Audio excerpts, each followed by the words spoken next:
참 힘들었습니다. 아무튼 저는 아빠가 일러준 병원으로 달려갔어요. 엄마는 수술실에 들어가 있고 아빠는 그 앞에서 펑펑 눈물을 흘리고 계시더군요. 태어나서 처음 본 아빠의 눈물이었어요. 내가 배달 나간 사이에 그렇게 된 거야. 구급차를 조금만 빨리 불렀으면 나았을 거라는데 주방 안쪽에서 다치는 바람에 한참 지나서야 손님들이 찾았다고 하더라고. 병원에 오자마자 수술실로 옮기긴 했는데 가능성은 반반이래. 어떡하냐 지선아? 다 내 잘못이다 내 잘못. 내가 배달만 빨리 마쳤어도, 아니 배달을 받지만 않았어도 네 엄마가 저렇게 될 일은 절대 없었을 텐데.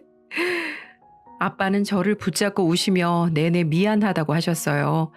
저는 아빠의 잘못이 아니라고 위로했습니다. 실제로 아빠의 잘못도 전혀 아니었고요.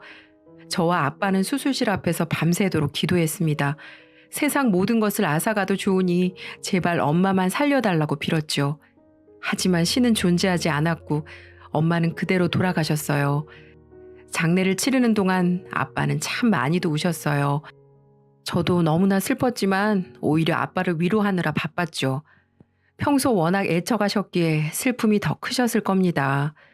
어찌저찌해서 장례식은 잘 마쳤어요. 하지만 아빠는 그 이후부터 말씀을 잘 하지 않으셨답니다. 실어증에 걸린 사람처럼 묻는 말에도 고개를 끄덕이거나 적거나 둘 중 하나였죠. 이외의 말씀은 전혀 하지 않으셨고요. 바로 엄마를 잃은 충격 탓이었겠죠. 가끔 새벽에 잠에서 깨면 안방에서 아빠의 울음소리가 들리곤 했거든요. 그래도 아빠는 일을 계속 나가셨답니다. 가게를 위한 생활비와 제 학비를 대기 위함이셨죠. 늘 서글서글하게 웃으시던 아빠가 말을 잃자 단골 손님들 역시 떠나더군요. 요리를 도맡아 하던 엄마가 사라진 탓도 있고요. 매상이 그렇게 점점 떨어지니까 아빠의 우울증은 점점 더 심해졌어요. 얼굴이 푹푹 썩어가는 게 느껴질 정도였으니까요. 아빠, 나도 아빠 마음 잘 알아. 엄마가 떠나서 얼마나 슬프겠어. 하지만 이렇게 지내면 하늘에서 우리 보고 있을 엄마가 얼마나 속상해하겠어. 그러니까 우리 조금만 더 힘내보자. 아빠한테는 내가 있잖아. 내가 이렇게 늘 곁에 있을게. 그러니까 기운 내. 저는 손님 하나 없는 가게에서 말없이 소주를 들이키는 아빠에게 말했습니다. 아빠는 술잔을 붙잡은 채로 흐느끼시더군요. 세월이 지나도 아픔이 낫지 않는 거였죠. 저는 아빠를 위로하기 위해 학교가 끝나면 곧장 가게로 와서 서빙을 도왔습니다. 학교를 졸업하고 나쁘지 않은 중견회사에 취직하고 나서도 시간만 나면 순댓국집에 들러 서빙을 했습니다. 잠시라도 아빠를 혼자 둘 수 없었으니까요. 그날 역시 주말을 맞이해 서빙을 하고 있었어요. 가게를 마감할 때가 되어서 포스기를 만지고 있는데 한 남자가 다가오더니 말을 걸더군요.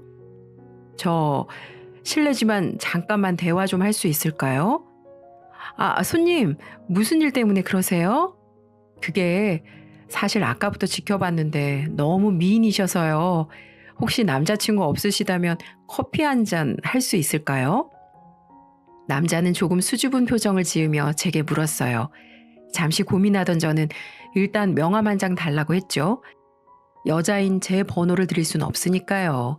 솔직히 말하자면 남자분에 대한 첫인상이 참 좋았습니다. 흰색 셔츠에 대한민국 사람이라면 누구나 알 법한 회사의 로고가 그려진 사원증을 건 모습이 참 멋졌거든요. 물론 그렇다고 해서 연애를 하겠다는 건 아니었어요. 제게는 챙겨야 할 아빠가 있기 때문이죠. 그렇게 마감을 치고 집에 들어가는데 아빠가 넌지시 말씀하시더군요. 만나봐. 아빠의 말에 저는 깜짝 놀랐어요. 중요한 얘기가 아니고서는 절대로 입을 열지 않는 아빠이기 때문이었죠. 응? 아빠 무슨 말이야? 만나보라니. 누굴 만나보라는 거야? 아까 그 남자 괜찮아 보이더라. 그러니까 만나봐. 이제 아빠도 혼자 있을 수 있으니까 만나봐. 너도 이제 남자도 만나고 결혼도 해야지. 아빠가 만나보라는 사람은 아까 가게에서 명함을 건넨 남자였습니다. 아빠는 그렇게 말하더니 씻으러 들어가셨고요. 저는 그런 아빠를 바라보며 생각했어요. 남자분을 한번 만나봐야겠다고요. 이유는 간단했죠. 다정했던 아빠가 만나보라고 할 정도라면 절대로 나쁜 사람은 아닐 테니까요. 약속을 한 저는 남자분과 한 카페에서 만났답니다. 나와줘서 고마워요, 지선 씨. 그때 너무 갑작스럽게 번호를 물어봐서 실례가 아닐까 했는데 이렇게 나와주시니 정말 기쁘네요. 남자분은 참 소탈하면서도 진중한 사람이었어요. 외모는 남자다웠지만 세심한 성격을 가진 분이었거든요. 저는 남자분이 마음에 들었습니다. 마치 어릴 적 엄마한테 다정하게 행동하던 아빠를 보는 것 같았거든요. 몇 번의 만남을 더 가진 저희는 연인이 되었어요. 남자분과 함께하는 모든 시간들이 참 행복하더군요. 아무래도 아빠를 지키느라 연애를 제대로 해본 적이 없어서 더 그런 듯 했습니다. 30이 될 때까지 관계를 가져본 경험이 없을 정도니 말 다 했죠. 아무튼 저희는 무려 5년간의 연애를 거친 후 결혼에 골인했습니다. 결혼식에서 아빠의 손을 잡고 버진로드를 걷는데 아빠가 저에게만 들릴 정도로 조용히 말씀하시더군요. 지선아, 아빠는 아빠의 삶을 살 테니까 너도 앞으로는 너만 생각하면서 살아. 아빠 걱정하지 말고 너만의 행복을 위해서 살라고. 그게 네 엄마도 나도 행복해지는 길이니까 알겠지? 아빠의 진심 어린 말씀에 눈물이 펑펑 쏟아졌어요. 그동안의 서름들이 몽땅 씻겨져 내려가는 것 같았거든요. 그 바람에 저는 눈물의 결혼식을 해야 했지만 그날만큼은 세상에서 가장 행복한 여자가 되었답니다. 결혼 생활은 행복했어요. 다정한 남편은 제게 더 잘해주었고 그 덕분에 금세 아이가 들어서기도 했죠. 물론 대기업에 다니는 남편의 탄탄한 경제력도 한몫했고요. 아빠, 얘가 아빠 손주야. 이름은 서준이. 김서준. 어때? 예쁘지? 나 닮아서 완전 예쁘지? 저는 태어난 아이를 아빠에게 안겨드렸답니다. 아빠는 수줍은 처녀처럼 미소 지으시며 아이의 뺨을 부드럽게 쓸어주셨어요. 아빠가 그토록 행복해 하시는 모습을 처음 본 것 같아요. 저 역시 행복했답니다. 엄마를 잃고 세상에 뚝 떨어진 것만 같던 제가 이렇게 가정을 이루고 아이까지 낳았기 때문이지요. 저는 하늘에서 보고 있을 엄마에게 다짐했어요. 앞으로도 잘 살겠다고요. 정말 보란 듯이 잘 살겠다고 다짐했네요. 하지만 제 행복은 영원하지 못했습니다. 아이가 유치원에 들어갈 때쯤부터 남편과의 사이가 삐그덕거리기 시작했거든요. 이유를 도무지 알 수 없었어요. 만약 제 외모나 성격 같은 게 바뀌었다면 고쳤겠죠.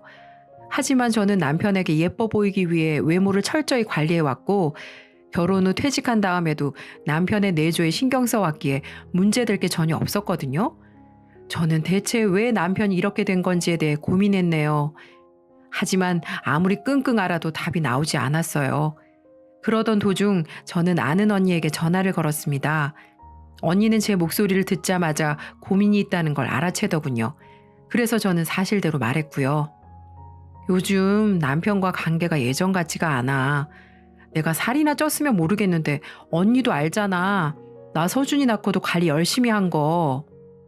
동네 아줌마들도 다 나 아가씨 같다고 하는데 대체 왜 이러냐고. 그렇다고 내가 바가지를 긁는 것도 아니고. 저는 그렇게 한참을 하소연했고 언니는 제 얘기를 전부 들어주더군요. 생각을 정리하던 언니는 제게 조심스럽게 말해주었습니다. 지선아, 이건 어디까지나 내 가정이니까 그냥 듣기만 해. 알았지?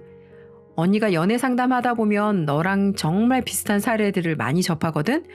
근데 보통 여자애들이 자기한테서 문제를 찾는데 그게 잘못된 거야.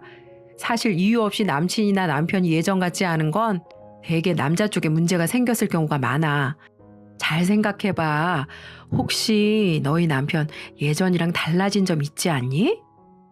달라진 점에 대해 묻는 언니의 말에 저는 잠시 생각에 잠겼어요.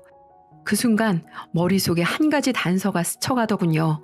남편이 6개월 전부터 사회인 탁구 동호회에 가입했다는 점이었죠. 전화를 끊은 저는 6개월간의 남편을 떠올려 봤습니다. 확실히 옷을 깔끔하게 챙겨 입기도 하고 안 뿌리던 향수도 뿌리긴 하더라고요. 그냥 취향이 바뀌었나 보다 하고 생각하고 있었는데 그게 아닐지도 모르겠다는 생각이 들더군요. 하지만 사랑하는 남편을 덮어놓고 추궁할 수는 없잖아요. 그래서 저는 남편의 심기를 거스르지 않으면서도 동호회 안에서 무슨 일이 벌어지나 알아볼 방법을 고안해냈답니다. 의심을 품고 한 달이 지났어요. 주말이 되자 남편은 탁구 동호회에 가겠다며 나가더군요. 저는 전날 마트에서 봐둔 재료들을 이용해 간식들을 만들었죠. 동호회 사람들에게 간식 이벤트를 해준다는 목적으로 동호회 자리에 가볼 생각이었거든요. 간식을 준비한 저는 동호회가 진행되는 탁구장으로 갔습니다. 유리문 밖에서 안을 바라보던 저는 경악을 금치 못했답니다. 남편이 한 여자와 팔짱을 끼고 있기 때문이었죠. 단란하게 대화를 나누는 모습은 결코 회원들 간의 친목이 아니었어요. 남편의 불륜을 목격한 저는 곧장 탁구장 안으로 들이닥쳤습니다. 야, 너희들 지금 뭐 하고 있는 거야? 저는 남편과 상간녀를 향해 소리를 질렀어요. 탁구를 즐기던 동호회 회원들이 저를 쳐다보더군요. 당신이 여긴 어쩐 일이야? 남편은 저를 바라보며 조금 놀란 기색을 보였답니다. 상간녀와 끼고 있던 팔짱도 뺐고요. 하지만 이상하게 태연함이 느껴지더군요. 그러거나 말거나 저는 상간녀를 향해 달려들었어요. 이 여우 같은 게 마누라랑 애까지 있는 남자를 꼬셔? 너 오늘 한번 죽어봐! 머리 끝까지 화가 난 저는 상간녀에게 달려들어 머리채를 붙잡았습니다. 그리고 온 힘을 다해 흔들었죠. 상간녀는 이거 놓으라며 소리를 질렀어요. 남편 역시 놓고 얘기하라며 저를 진정시키려고 하더군요. 동호회 회원들 역시 저를 말리려고 했고요. 하지만 저는 참지 않았습니다. 아니, 참을 수가 없었죠. 남편의 바람을 이렇게 목격한 상황에서 어떻게 진정할 수 있겠어요? 당신 지금 뭐 하는 거야? 놔! 일단 놓고 얘기하라고. 남편이 제 팔을 붙잡은 채 놓으라고 했지만 저는 상간녀의 머리채를 절대로 놓지 않았어요. 정말로 머리털을 다 뽑아놓을 생각이었거든요. 그 순간이었어요. 남편이 제 손가락을 꺾어버렸습니다. 성인 남자의 힘을 이길 수 없었던 저는 손을 떼고 말았죠. 남편은 이때다 싶었는지 제 두 팔을 붙잡고 확 밀어버리더군요. 맥없이 날아간 저는 탁구대에 허리를 부딪혔고요. 후끈한 통증이 느껴졌습니다. 하지만 아픔보다 눈앞의 장면이 더 충격적이더군요. 남편이 제가 아니라 상간녀를 챙기고 있었거든요. 자기야, 괜찮아? 많이 아프지? 아휴, 내가 미안해. 진작 정리를 했어야 하는데 이 무식한 여자 때문에 이게 대체 무슨 일이야? 남편이 상간녀를 챙기는 모습에 저는 아무 말도 하지 못하고 입술만 덜덜 떨렸어요. 하지만 놀랄 일은 그것만이 아니더군요. 동호회 사람들이 저를 바라보며 험담을 한마디씩 던지는 거예요. 한심하다느니, 저러니까 버림을 받는다느니, 바람피는 이유가 다 있다느니 등등이요. 쓰레기는 분명 저 두 사람인데 제가 잘못한 사람이 되어 있는 거예요. 일단 그렇게 집으로 돌아온 저는 남편에게 마구 따졌습니다. 당신 뭐야? 탁구 치러 다닌 게 아니라 연애하러 다닌 거였어? 어쩜 그래? 나는 그렇다 쳐도 우리 서준이한테 미안하지도 않아? 게다가 그 여자 감싼 건 또 뭔데? 당신 마누라 다친 건 보이지도 않았어? 저는 분노와 서운함, 배신감 등을 담아 미친 듯이 소리쳤어요. 하지만 남편은 조금도 동요하지 않더라고요. 오히려 잘못이 하나도 없다는 듯이 말하더군요. 맞아. 나 여자 만나러 다녔다. 그게 왜? 내가 영원히 당신만 보고 살 줄 알았어? 남자들 다 그래. 살면서 한 번씩 바람도 피운다고. 그리고 당신 다친 거? 그게 어쨌는데? 내가 의처증 걸린 여자 챙길 줄 알았어? 뭐? 의처증? 당신 지금 그걸 말이라고 해? 가족들 몰래 바람 피워놓고 어쩜 그렇게 당당하냐고. 그래서 어쩌라고? 그럼 이혼하든가. 남편은 제게 이혼을 요구했어요. 하지만 저는 그러자고 말하지 못했죠. 아이가 이제 고작 유치원 다니는 데다가 제가 회사를 그만두어 경제력도 없기 때문이었죠. 남편의 경제력에 기댈 수 있다는 편안함이 족쇄로 다가오다니 결혼할 때만 해도 상상하지 못한 일이었답니다. 설상가상 남편은 머뭇거리는 저를 비웃더군요. 대답 못하겠지? 그래, 그러니까 그냥 얌전히 살아. 생활비까지 압수하기 전에. 남편은 그렇게 말하고 집을 나가버렸어요. 아마 또 그 여자를 만나러 가는 거겠죠. 저는 그 자리에 주저앉아 버렸답니다. 제가 할 수 있는 일이 아무것도 없기 때문이었죠. 정말 비참했어요. 제 결혼 생활이 이렇게 될 거라곤 상상해 본 적도 없었거든요. 저는 그날부터 매일매일 눈물로 보냈습니다. 하지만 남편은 절 거들떠도 보지 않더군요. 오히려 이혼을 원하면 언제든지 해줄 테니까 말하라고 조롱하기까지 하고요. 마음이 완전히 무너져버린 저는 집에 도저히 있을 수가 없었어요. 갈 데가 없는 제 머릿속에 떠오른 사람은 바로 아빠였죠. 가게 앞으로 가니 아빠가 가게 마감을 치고 있더군요. 아빠. 저는 아빠를 보자마자 길 잃은 어린애라도 된 것처럼 펑펑 울었어요. 아빠는 제게 달려와 무슨 일이냐고 물으셨어요. 하지만 저는 말할 수 없었습니다. 아빠가 만나보려고 했던 그 사람이 사실은 불륜이나 저지르는 쓰레기라는 걸 어떻게 털어놓을 수 있겠어요. 아빠는 저를 가게 안으로 들여보낸 후 순댓국을 내주셨어요. 오랜만에 먹어보는 순댓국은 참 따뜻하고 정겹더군요. 아빠는 눈물을 닦으며 순댓국을 먹는 저를 보며 조심스럽게 물으셨어요. 김서방이랑 싸웠어? 어? 김서방이 너한테 해코지해? 아빠가 가서 확 혼내줄까?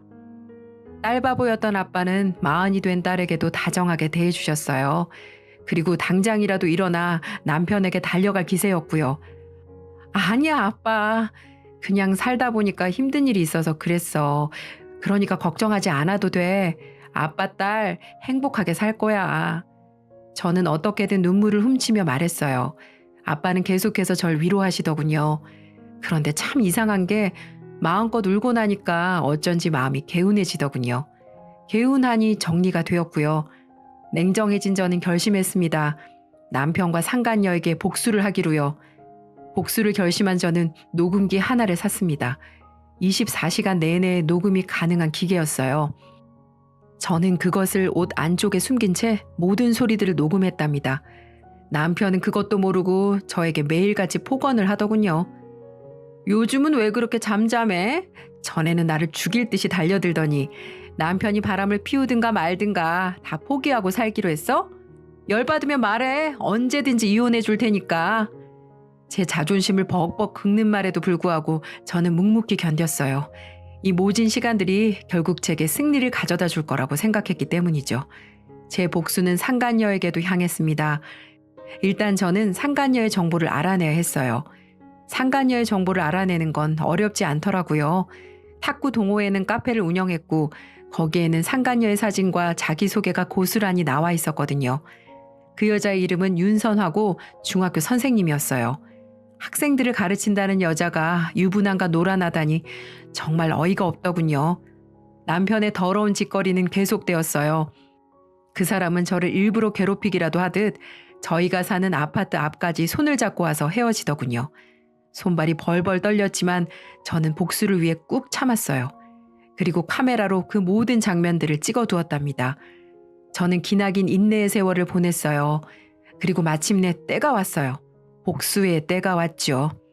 그날은 상간녀와 외박을 하는지 남편이 새벽까지 들어오지도 않더군요. 오늘이다 싶었던 저는 큰 가방을 맨 채 바깥으로 나갔답니다. 그리고 상간녀가 교사로 재직 중인 중학교로 찾아갔죠. 그리고 가방에서 커다란 종이 뭉치들을 꺼냈답니다. 대자보였어요. 제 남편과 바람을 피운 상간녀의 만행이 사진과 함께 떡하니 자세히 적힌 대자보요. 저는 그걸 중학교 울타리에 도배하듯이 붙였습니다. 그것도 모자라 저는 학교 홈페이지에도 상간녀가 제 남편과 놀아나는 사진과 글을 올렸죠. 아침이 되어 다시 중학교 근처로 가니 난리가 났더군요. 등교하는 학생들이 빼곡히 도배된 대자보를 보며 웅성거리고 있었거든요. 그때 제 전화에도 불이 나더군요. 바로 남편이었어요. 너지? 학교에 대자보 붙이고 홈페이지에 글 올린 거 너 맞지? 야, 너 미쳤냐? 지금 네가 뭔 짓거리를 저지른지 알아? 알아. 알고 저지른 건데? 어때? 당신이 만나는 여자의 만행이 세상에 까발려진 기분이 어떠냐고? 이게 진짜 미쳤나? 네가 이런 짓을 저지르고도 무사할 것 같아? 너는 뭐 멀쩡하게 넘어갈 것 같아서 이딴 짓거리를 저지르는 거냐고? 상관없어. 내가 어떤 피해를 입든 그 여자가 입을 피해보다는 훨씬 덜 아플 테니까. 저는 그렇게 말하고 전화를 끊었습니다. 집으로 돌아가 조금 기다리니까 남편이 들어오더군요. 상간녀와 함께 말입니다. 제게 먼저 따진 건 다름 아닌 상간녀였어요. 아줌마, 미쳤어요? 지금 학교에 무슨 난리가 난 줄 아냐고요? 아줌마가 뿌린 대자보 때문에 지금 교무실이 난리가 났단 말이에요. 참, 방귀 낀 놈이 성낸다더니 이 꼴이 딱 그 꼴이네. 야, 내가 거기에 틀린 말 적었어? 그냥 사실 그대로를 적었을 뿐이잖아. 그리고 넌 별일 없을 줄 알고 바람 피웠니? 남의 남편 빼앗아 놓고 행복하게 잘 살 줄 알았어? 틀린 말이 있냐는 말에 상간녀는 아무런 반박도 하지 못하더라고요. 제가 말로 찍어 누르는 장면을 본 남편이 보다 못해 나서더군요. 당신 뭐야? 대체 뒷감당을 어떻게 하려고 이딴 짓을 하는 거야? 이러다가 명예훼손으로 소송 걸리면 어쩌려고 그래? 뭐? 소송? 웃기고 있네. 내 소송은 내가 처리할 테니까 너는 네 소송이나 신경 써. 저는 그렇게 말하고는 서랍에서 서류 하나를 꺼내 남편의 얼굴에 던졌습니다. 서류에 따기를 맞은 남편은 얼굴이 벌개진 채로 서류를 확인하더군요. 거기에는 이혼 소장이라고 적혀 있었거든요. 이혼? 다 당신 이게 무슨? 전혀 상상해보지 못한 단어를 마주하자 남편이 벌벌 떨며 되물었어요. 하지만 저는 아주 당당하게 받아쳐 주었고요. 왜? 내가 이혼하자니까 겁나? 내가 당신 생활비 때문에 이혼하자는 말도 못할 줄 알았어? 나한테 말했지? 이혼하고 싶으면 언제든지 말하라고. 하자! 이혼! 하자고! 저는 남편에게 이혼하자며 소리쳤어요. 그러자 남편은 뭔가 잘못됐다고 생각하는지 용서를 빌더라고요. 제가 이혼하자고 말할 줄 몰라서 그런 거겠죠. 하지만 전 남편을 용서하지 않았습니다. 그동안 저를 벌레 취급하던 사람을 어떻게 용서할 수 있겠어요? 몇 개월이 지나 저희 부부는 정말 이혼을 하게 되었어요. 그동안 수집한 불륜 사진과 녹음 파일이 있어서 이혼 소송은 제게 유리한 방향으로 진행되었어요. 이혼에 중대한 책임이 있는 남편은 대기업 생활 동안 번 돈의 대부분을 재산 분할로 제게 내주게 되었고요. 양육권 역시 저한테 돌아왔습니다. 이혼 소송 내내 남편은 제게 미안하다며 사과하고 싶다고 하더군요. 하지만 전 끝까지 받아주지 않았죠. 힘이 없을 때 저를 짓밟던 사람과는 단 하루도 살 수 없으니까요. 상간녀 역시 인생이 나락에 빠졌답니다. 제가 퍼뜨린 소문이 학부모의 귀에 다 들어갔고 그분들의 입김 때문에 교사를 그만둘 수밖에 없었거든요. 남편과 상간녀를 완전히 박살내니 후련하고 좋더라고요. 물론 아빠는 이혼한 저를 보고 안타까워 하셨지만은요. 하지만 저는 아빠한테 설명해 드렸습니다. 재활용도 안 될 그런 놈과 함께 사는 것보단 혼자서 자유롭게 사는 게 더 행복하다고요. 그렇게 말씀드리니 아빠도 알겠다며 고개를 끄덕이시더군요. 누구보다도 제 행복을 간절히 바라시는 분이니까요. 모든 걸 정리한 저는 요즘 서준이에게 모든 정성을 쏟고 있어요. 그동안 전 남편과 다투느라 상처를 많이 줬거든요. 남은 생은 서준이의 행복만을 생각하며 살아갈 생각입니다. 그게 바로 제 행복이기도 하고요. 제 사연은 여기까지입니다. 많은 분들께 털어놓고 나니 마음이 좀 가벼워졌네요. 들어주신 모든 분들께 감사합니다. 지금 곁에 있는 사람들과 행복한 삶 누리시길 바랄게요.